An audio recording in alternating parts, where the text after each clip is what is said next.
मेरे प्यारे देशवासियों, नमस्कार।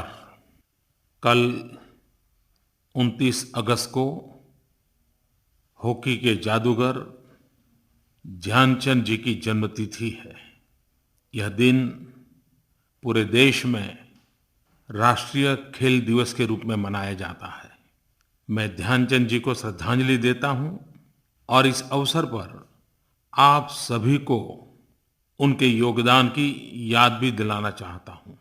उन्होंने 1928 में, 1932 में, 1936 में ओलंपिक खेलों में भारत को हॉकी का स्वर्ण पदक दिलाने में महत्वपूर्ण भूमिका निभाई थी।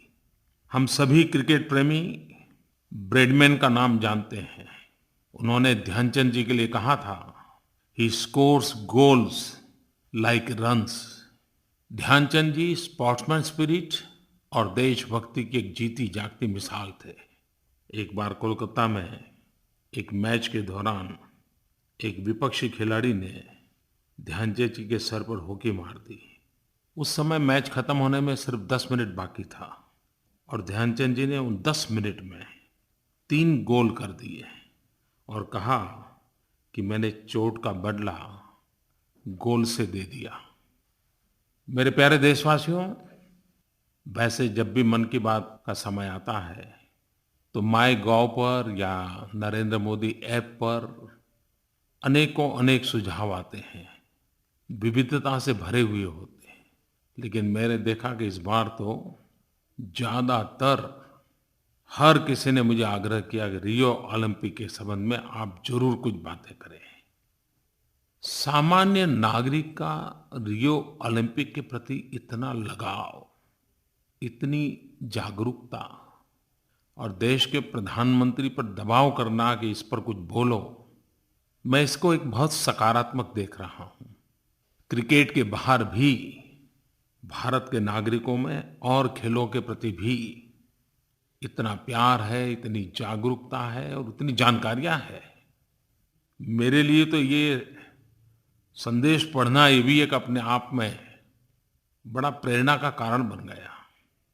एक श्रीमान अजीत सिंह ने नरेंद्र मोदी ऐप पर लिखा है, कृपया इस बार मन की बात में बेटियों की शिक्षा और खेलों में उनकी भागीदारी पर जरूर बोलिए, क्योंकि रियो ओलंपिक में मेडल जीतकर उन्होंने देश को गौरवान्वित किया है। कोई श्रीमान सचिन लिखते हैं कि आपसे अनुरोध है कि इस बार के मन की बात में सिंधु, साक्षी और दीपा कर्माकर का जिक्र जरूर कीजिए। हमें जो पदक मिले बेटियों ने दिलाए।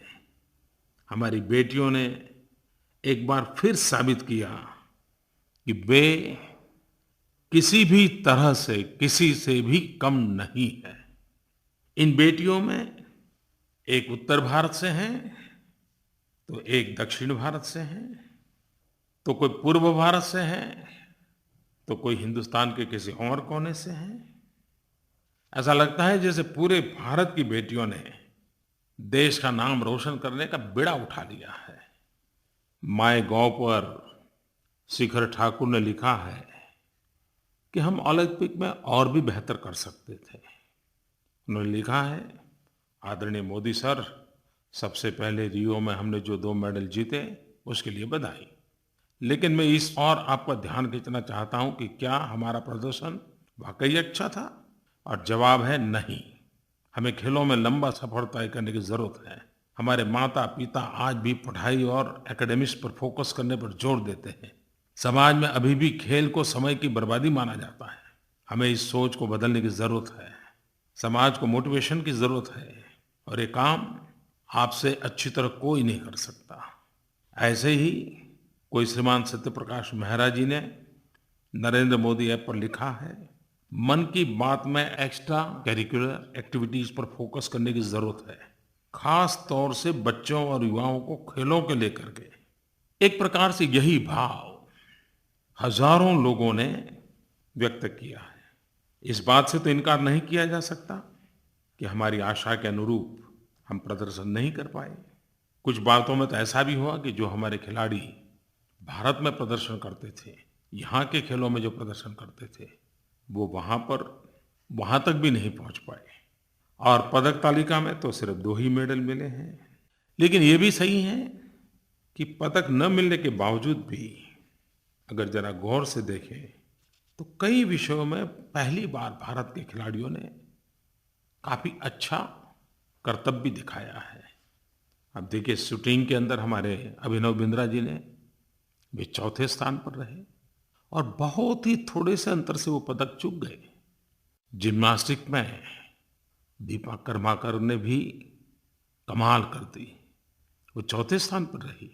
बहुत थोड़े अंतर के चलते मेडल से चूक गई। लेकिन ये बात हम कैसे भूल सकते हैं कि ओलंपिक के लिए और ओलंपिक फाइनल के लिए क्वालीफाई करने वाली पहली भारतीय बेटी है। कुछ ऐसा ही टेनिस में सानिया मिर्जा और रोहन बोपन्ना की जोड़ी के साथ हुआ। एथलेटिक्स में हमने इस बार अच्छा प्रदर्शन किया।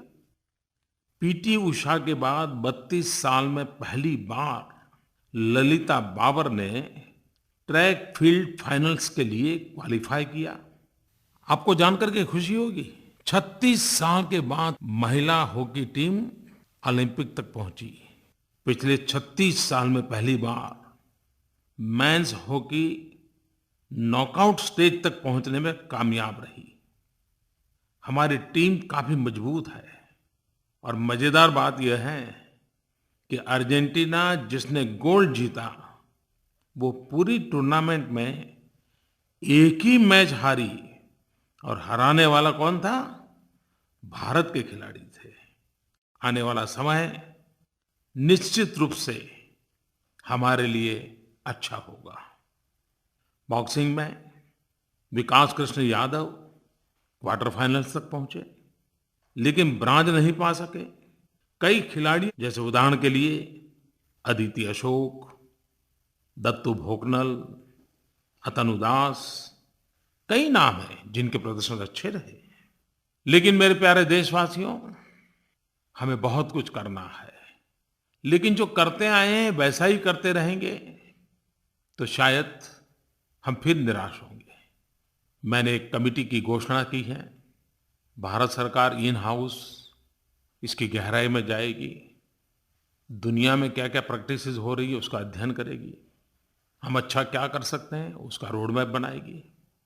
2020, 2024, 2028 एक दूर तक की सोच के साथ हमने योजना बनानी है। मैं राज्य सरकारों से भी आग्रह करता हूं कि आप भी ऐसी कमेटियां बनाएं और खेल जगत के अंदर हम क्या कर सकते हैं, हमारा एक एक राज्य क्या कर सकता है। राज्य अपनी एक खेल, 2 खेल पसंद करे, क्या ताकत दिखा सकता है। मैं खेल जगत से जुड़े एसोसिएशन से भी आग्रह करता हूं कि वे भी एक निष्पक्ष भाव से ब्रेनस्टॉर्मिंग करें।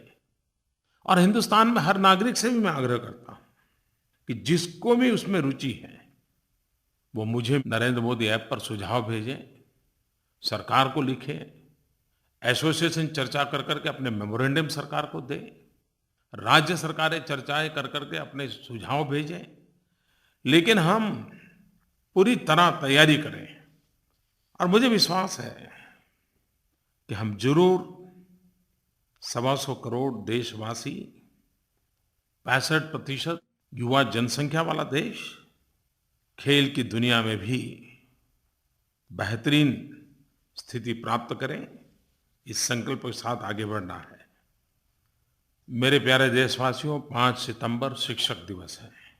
मैं कई वर्षों से शिक्षक दिवस पर विद्यार्थियों के साथ काफी समय बिताता रहा और एक विद्यार्थी की तरह बिताता था। इन छोटे छोटे बालकों से भी मैं बहुत कुछ सीखता था। मेरे लिए 5 सितंबर शिक्षक दिवस भी था और मेरे लिए शिक्षा दिवस भी था। लेकिन इस बार मुझे G20 समिट के लिए जाना पड़ रहा है, तो मेरा मन कर गया कि आज मन की बात में ही मेरे इस भाव को मैं प्रकट करूं। जीवन में जितना माँ का स्थान होता है उतना ही शिक्षक का स्थान होता है। और ऐसे भी शिक्षक हमने देखे हैं कि जिनको अपने से ज़्यादा अपनों की चिंता होती है। वो अपने शिष्यों के लिए, अपने विद्यार्थियों के लिए अपनी जीवन खपा देते हैं। इन दिनों रियो ओलंपिक के बाद चारों तरफ पुल्लेला गोपीचंद जी की चर्चा होती है। वे खिलाड़ी तो हैं, लेकिन उन्होंने एक अच्छा शिक्षक क्या होता है, उसकी मिसाल पेश की है। मैं आज गोपीचंद जी को एक खिलाड़ी से अतिरिक्त एक उत्तम शिक्षक के रूप में देख रहा हूँ। और शिक्षक दिवस पर पुल्लेला गोपीचंद जी को, उनकी तपस्या को, खेल के प्रति उनके समर्पण को और अपने विद्यार्थियों की सफलता में आनंद पाने के उनके तरीके को सैल्यूट करता हूँ। हम सबके जीवन में शिक्षक का योगदान हमेशा हमेशा महसूस होता है। 5 सितंबर भारत के पूर्व राष्ट्रपति डॉक्टर सर्वपल्ली राधाकृष्णन जी का जन्मदिन है और देश उसे शिक्षक दिवस के रूप में मनाता है। वे जीवन में किसी भी स्थान पर पहुंचे, लेकिन अपने आप को उन्होंने हमेशा शिक्षक के रूप में ही जीने का प्रयास किया। और इतना ही नहीं, वो हमेशा कहते थे, अच्छा शिक्षक वही होता है जिसके भीतर का छात्र कभी मरता नहीं है। राष्ट्रपति का पद होने के बाद भी शिक्षक के रूप में जीना और शिक्षक मन के नाते भीतर के छात्र को जिंदा रखना, यह अद्भुत जीवन डॉक्टर राधाकृष्णन जी ने जी करके दिखाया। मैं भी कभी कभी सोचता हूं, तो मुझे तो मेरे शिक्षकों की इतनी कथाएं याद है, क्योंकि हमारे छोटे से गांव में तो वही हमारे हीरो को हुआ करते थे। और लेकिन मैं आज खुशी से कह सकता हूं कि मेरे एक शिक्षक, अब उनकी 90 साल की आयु हो गई है, आज भी हर महीने उनकी मुझे चिट्ठी आती है, हाथ से लिखी हुई चिट्ठी आती है।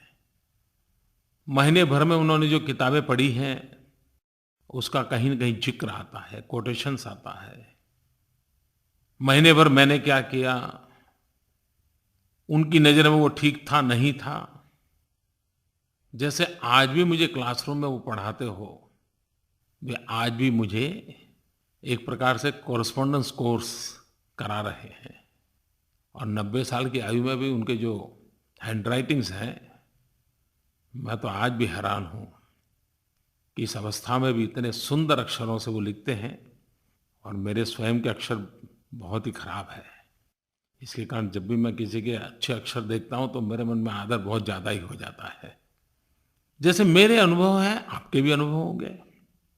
आपके शिक्षकों से आपके जीवन में जो कुछ भी अच्छा हुआ है, अगर दुनिया को बताएंगे तो शिक्षक के प्रति देखने के रवैये में बदलाव आएगा, एक गौरव होगा। और समाज में हमारे शिक्षकों का गौरव बढ़ाना हम सबका दायित्व है। आप नरेंद्र मोदी ऐप पर अपने शिक्षक के साथ फोटो हो, अपने शिक्षक का साथ की कोई घटना हो, अपने शिक्षक की कोई प्रेरक बात हो, आप जरूर शेयर कीजिए। देखिए, देश में शिक्षक के योगदान को विद्यार्थियों की नज़र से देखना, ये भी अपने आप में बहुत मूल्यवान होता है। मेरे प्यारे देशवासियों, कुछ ही दिनों में गणेश उत्सव आने वाला है। गणेश जी विघ्नहर्ता है और हम सब चाहें कि हमारा देश, हमारा समाज, हमारे परिवार, हमारा हर व्यक्ति, उसका जीवन निर्विघ्न रहे। लेकिन जब गणेशोत्सव की बात करते हैं तो लोकमान्य तिलक जी की याद आना बहुत स्वाभाविक है। सार्वजनिक गणेश उत्सव की परंपरा ये लोकमान्य तिलक जी की देन है। सार्वजनिक गणेशोत्सव के द्वारा उन्होंने इस धार्मिक अवसर को राष्ट्र जागरण का पर्व बना दिया, समाज संस्कार का पर्व बना दिया। और सार्वजनिक गणेशोत्सव के माध्यम से समाज जीवन को स्पर्श करने वाले प्रश्नों की बृहद चर्चा हो, कार्यक्रमों की रचना ऐसी हो कि जिसके कारण समाज को नया ओज, नया तेज मिले। और साथ साथ उन्होंने जो मंत्र दिया था, स्वराज हमारा जन्मसिद्ध अधिकार है, यह बात केंद्र में रहे, आज़ादी के आंदोलन को ताकत मिले। आज भी अब तो सिर्फ महाराष्ट्र नहीं, हिंदुस्तान के हर कोने में सार्वजनिक गणेशोत्सव होने लगे हैं।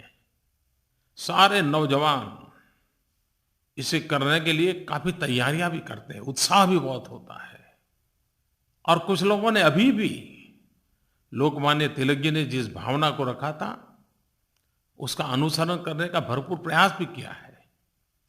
सार्वजनिक विषयों पर वो चर्चाएं रखते हैं, निबंध स्पर्धाएं करते हैं, रंगोली स्पर्धाएं करते हैं।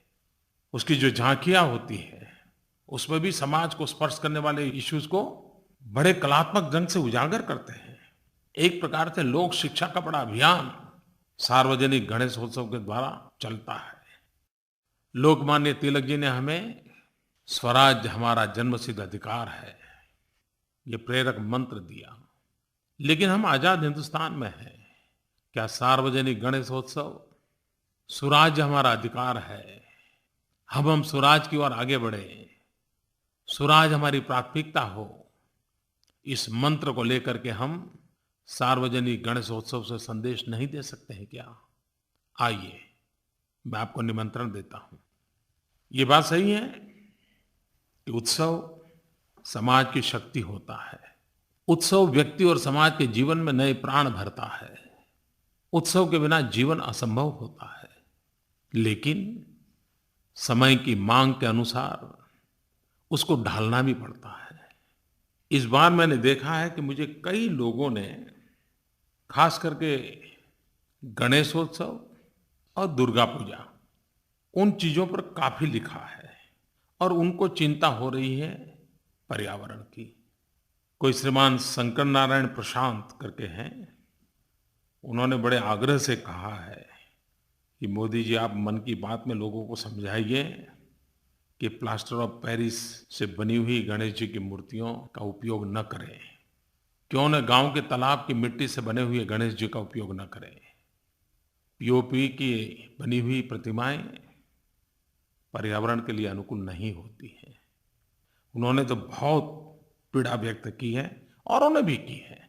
मैं भी आप सबसे प्रार्थना करता हूं, क्यों न हम मिट्टी का उपयोग करके गणेश की मूर्तियां, दुर्गा की मूर्तियां, हमारी उस पुरानी परंपरा पर वापस क्यों न आए। पर्यावरण की रक्षा, हमारी नदी तालाबों की रक्षा, उसमें होने वाले प्रदूषण से इस पानी के छोटे छोटे जीवों की रक्षा, ये भी ईश्वर की सेवा ही तो है।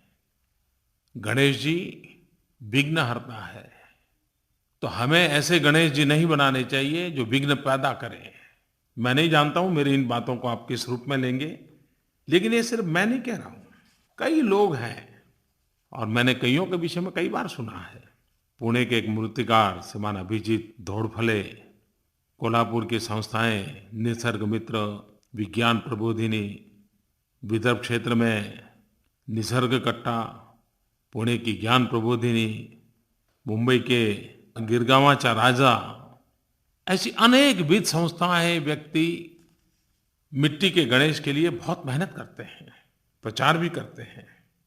इको फ्रेंडली गणेश उत्सव, ये भी एक समाज सेवा का काम है। दुर्गा पूजा के बीच अभी समय है।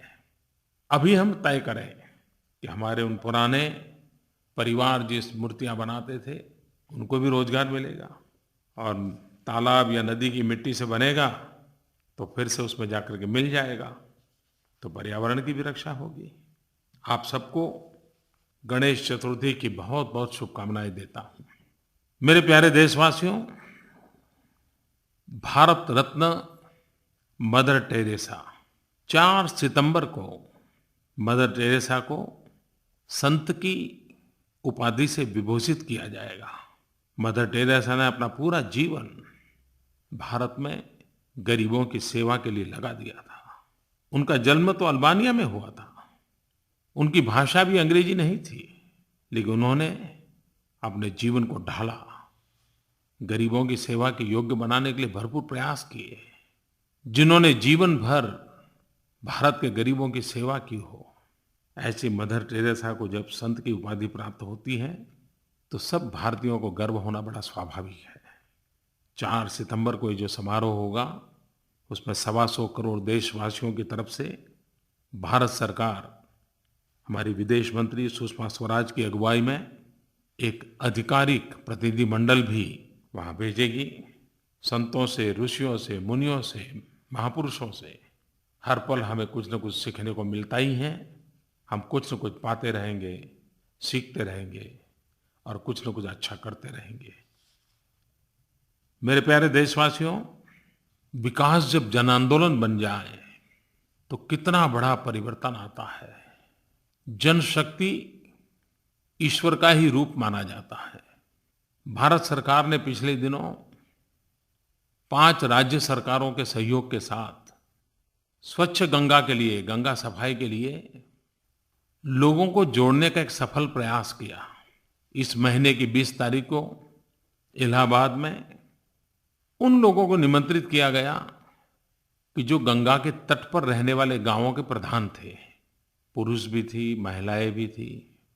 वे इलाहाबाद आए और गंगा तट के गांवों के प्रधानों ने मां गंगा की साक्षी में शपथ ली कि वे गंगा तट के अपने गांवों में खुले में शौच जाने की परंपरा को तत्काल बंद करवाएंगे, शौचालय बनाने का अभियान चलाएंगे और गंगा सफाई में गांव पूरी तरह योगदान देगा कि गांव गंगा को गंदा नहीं होने देगा। मैं इन प्रधानों को इस संकल्प के लिए इलाहाबाद आना, कोई उत्तराखंड से आया, कोई उत्तर प्रदेश से आया, कोई बिहार से आया, कोई झारखंड से आया, कोई पश्चिम बंगाल से आया, मैं उन सबको इस काम के लिए बधाई देता हूँ। मैं भारत सरकार के उन सभी मंत्रालयों को भी बधाई देता हूँ, उन मंत्रियों को भी बधाई देता हूँ कि जिन्होंने इस कल्पना को साकार किया। मैं उन सभी 5 राज्य के मुख्यमंत्रियों को भी धन्यवाद करता हूँ कि उन्होंने जनशक्ति को जोड़ करके गंगा की सफाई में एक अहम कदम उठाया। मेरे प्यारे देशवासियों, कुछ बातें मुझे कभी-कभी बहुत छू जाती हैं और जिनको इसकी कल्पना आती हो उन लोगों के प्रति मेरे मन में एक विशेष आदर भी होता है। 15 जुलाई को छत्तीसगढ़ के कबीरधाम जिले में करीब 1700 से ज्यादा स्कूलों के 1.25 लाख से ज्यादा विद्यार्थियों ने सामूहिक रूप से अपने अपने माता पिता को चिट्ठी लिखी। किसी ने अंग्रेजी में लिख दिया, किसी ने हिंदी में लिखा, किसी ने छत्तीसगढ़ी में लिखा, लेकिन उन्होंने अपने माँ बाप से चिट्ठी लिख करके कहा कि हमारे घर में टॉयलेट होना चाहिए। टॉयलेट बनाने की उन्होंने मांग की। कुछ बालकों ने तो ये भी लिख दिया कि इस साल मेरा जन्मदिन नहीं मनाओगे तो चलेगा, लेकिन टॉयलेट जरूर बनाओ।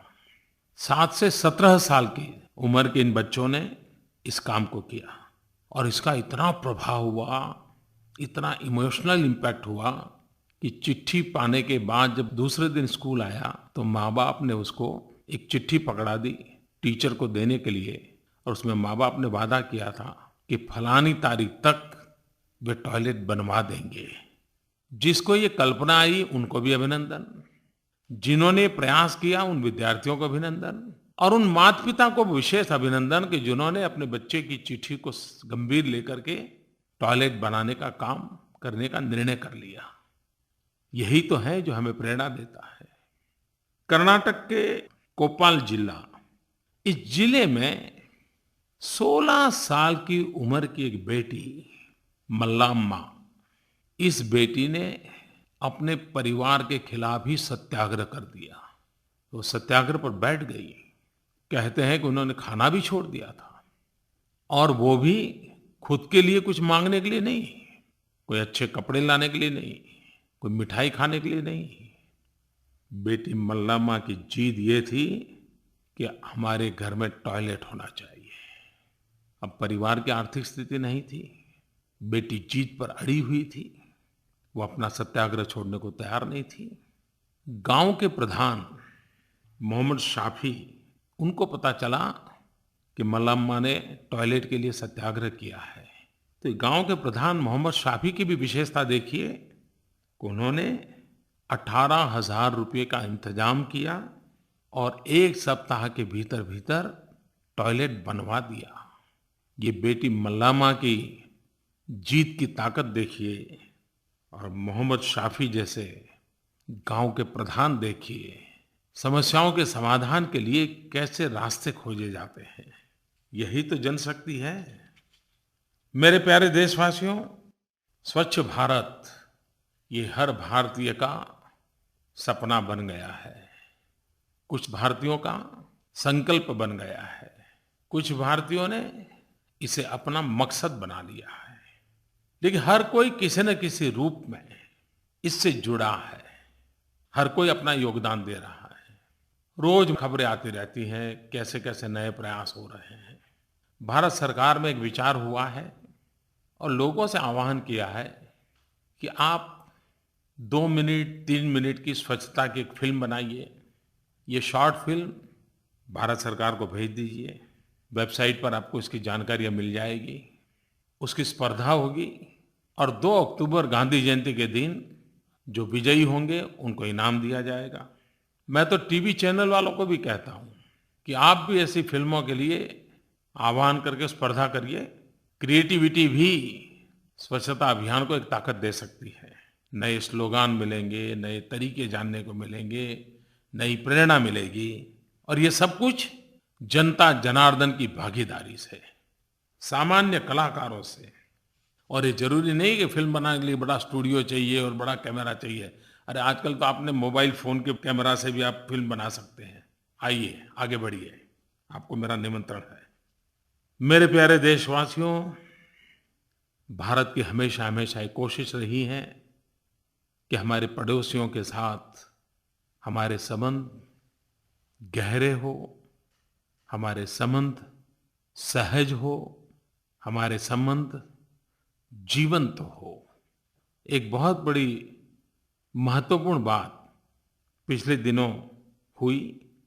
हमारे राष्ट्रपति आदरणीय प्रणब मुखर्जी कोलकाता में एक नए कार्यक्रम की शुरुआत की, आकाशवाणी मैत्री चैनल। अब कई लोगों को लगेगा कि राष्ट्रपति को क्या एक रेडियो की चैनल का भी उद्घाटन करना चाहिए क्या? लेकिन ये सामान्य रेडियो की चैनल नहीं है। एक बहुत बड़ा महत्वपूर्ण कदम है। हमारे पड़ोस में बांग्लादेश है। हम जानते हैं बांग्लादेश और पश्चिम बंगाल एक ही सांस्कृतिक विरासत को लेकर के आज भी जी रहे हैं। तो इधर आकाशवाणी मैत्री और उधर बांग्लादेश बेतार, वे आपस में कंटेंट शेयर करेंगे और दोनों तरफ बांग्ला भाषी लोग आकाशवाणी का मजा लेंगे। पीपल टू पीपल कांटेक्ट का आकाशवाणी का एक बहुत बड़ा योगदान है। राष्ट्रपति जी ने इसको लॉन्च किया। मैं बांग्लादेश का भी इसके लिए धन्यवाद करता हूं कि इस काम के लिए हमारे साथ वो जुड़े। मैं आकाशवाणी के मित्रों को भी बधाई देता हूं कि विदेश नीति में भी वे अपना कंट्रीब्यूशन दे रहे हैं। मेरे प्यारे देशवासियों, आपने मुझे भले प्रधानमंत्री का काम दिया हो, लेकिन आखिर मैं भी तो आप ही के जैसा का इंसान हूं और कभी-कभी भावुक घटनाएं मुझे जरा ज़्यादा ही छू जाती हैं। ऐसी भावुक घटनाएं नई-नई ऊर्जा भी देती हैं, नई प्रेरणा भी देती हैं और यही है जो भारत के लोगों के लिए कुछ न कुछ कर गुजरने के लिए प्रेरणा देती है। पिछले दिनों मुझे एक ऐसा पत्र मिला, मेरे मन को छू गया। करीब 84 साल की एक माँ जो रिटायर्ड टीचर है, उन्होंने मुझे चिट्ठी लिखी। अगर उन्होंने मुझे अपनी चिट्ठी में इस बात का मना न किया होता कि मेरा नाम घोषित मत करना कभी भी, तो मेरा मन तो था कि आज मैं उनको नाम दे करके आपसे बात करूं। और चिट्ठी उन्होंने ये लिखी कि आपने जब गैस सब्सिडी छोड़ने के लिए अपील की थी, तो मैंने गैस सब्सिडी छोड़ दी थी और बाद में मैं तो भूल भी गई थी। लेकिन पिछले दिनों आपका कोई व्यक्ति आया और आपकी मुझे एक चिट्ठी दे गया। इस गिव इट अप के लिए मुझे धन्यवाद पत्र मिला। मेरे लिए भारत के प्रधानमंत्री का पत्र एक पद्मश्री से कम नहीं है। देशवासियों, आपको पता होगा कि मैंने कोशिश की है कि जिन-जिन लोगों ने गैस सब्सिडी छोड़ दी, उनको एक पत्र भेजूँ और कोई न कोई मेरा प्रतिनिधि उनको रूबरू जाकर के पत्र दे। 1 करोड़ से ज़्यादा लोगों को पत्र लिखने का मेरा प्रयास है। उसी योजना के तहत मेरा ये पत्र इस माँ के पास पहुँचा। उन्होंने मुझे पत्र लिखा कि आप अच्छा काम कर रहे हैं। गरीब माताओं को चूल्हे के धुएँ से मुक्ति का आपका अभियान, और इसलिए मैं एक रिटायर्ड टीचर हूँ। कुछ ही वर्षों में मेरी उम्र 90 साल हो जाएगी। मैं एक 50,000 रुपया का डोनेशन आपको भेज रही हूँ, जिससे आप ऐसी गरीब माताओं को चूल्हे के धुएँ से मुक्त कराने के लिए काम में लगाना। आप कल्पना कर सकते हैं, एक सामान्य शिक्षक के नाते रिटायर्ड पेंशन पे गुजारा करने वाली माँ जब 50,000 रुपया और गरीब माताओं बहनों को चूल्हे के धुएँ से मुक्त कराने के लिए और गैस कनेक्शन देने के लिए देती हो, सवाल 50,000 रुपये का नहीं है। सवाल उस माँ की भावना का है।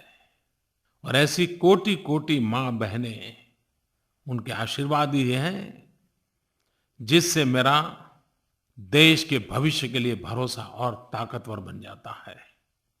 और मुझे चिट्ठी भी उन्होंने प्रधानमंत्री के रूप में नहीं लिखी, सीधा-साधा पत्र लिखा, मोदी भैया, उस माँ को मैं प्रणाम करता हूँ और भारत की इन कोटि-कोटि माताओं को भी प्रणाम करता हूँ कि जो खुद कष्ट झेल करके हमेशा कुछ न कुछ किसी का भला करने के लिए करती रहती है। मेरे प्यारे देशवासियों, पिछले वर्ष अकाल के कारण हम परेशान थे, लेकिन ये अगस्त महीना लगातार बाढ़ की कठिनाइयों से भरा रहा।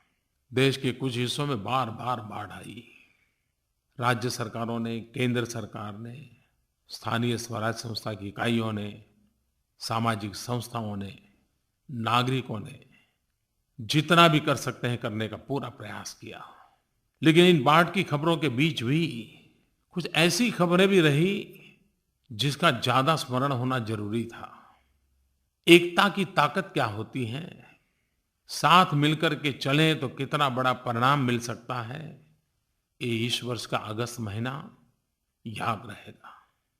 अगस्त 2016 में घोर राजनीतिक विरोध रखने वाले दल, एक दूसरे के खिलाफ एक भी मौका न छोड़ने वाले दल, और पूरे देश में करीब-करीब 90 दल, संसद में भी ढेर सारे दल, सभी दलों ने मिलकर के जीएसटी का कानून पारित किया। इसका क्रेडिट सभी दलों को जाता है और सब दल मिलकर के एक दिशा में चले तो कितना बड़ा काम होता है, उसका एक उदाहरण है। उसी प्रकार से कश्मीर में जो कुछ भी हुआ, उस कश्मीर की स्थिति के संबंध में देश के सभी राजनीतिक दलों ने मिलकर के एक स्वर से कश्मीर की बात रखी, दुनिया को भी संदेश दिया, अलगाववादी तत्वों को भी संदेश दिया और कश्मीर के नागरिकों के प्रति हमारी संवेदनाओं को भी व्यक्त किया। और कश्मीर के संबंध में मेरा सभी दलों से जितना इंटरेक्शन हुआ, हर किसी की बात में से एक बात जरूर जगह होती थी। अगर उसको मैंने कम शब्दों में समेटना तो मैं कहूँगा कि एकता और ममता, ये दो बातें मूल मंत्र में रही। और हम सभी का मत है, 125 करोड़ देशवासियों का मत है, गांव के प्रधान से लेकर के प्रधानमंत्री तक का मत है कि कश्मीर में अगर कोई भी जान जाती है, चाहे वह किसी नौजवान की हो या किसी सुरक्षा कर्मी की हो, ये नुकसान हमारा ही है, अपनों का ही है, अपने देश का ही है। जो लोग इन छोटे-छोटे बालकों को आगे करके कश्मीर में अशांति पैदा करने का प्रयास कर रहे हैं, कभी न कभी उनको इन निर्दोष बालकों को भी जवाब देना पड़ेगा। मेरे प्यारे देशवासियों, देश बहुत बड़ा है, विविधताओं से भरा हुआ है। विविधताओं से भरे हुए देश को एकता के बंधन में बनाए रखने के लिए नागरिक के नाते, समाज के नाते, सरकार के नाते हम सबका दायित्व है कि हम एकता को बल देने वाली बातों को ज़्यादा ताकत दें, ज़्यादा उजागर करें और तभी जाकर के देश अपना उज्जवल भविष्य बना सकता है और बनेगा। मेरा 125 करोड़ देशवासियों की शक्ति पर भरोसा है। आज बस इतना ही। बहुत-बहुत धन्यवाद।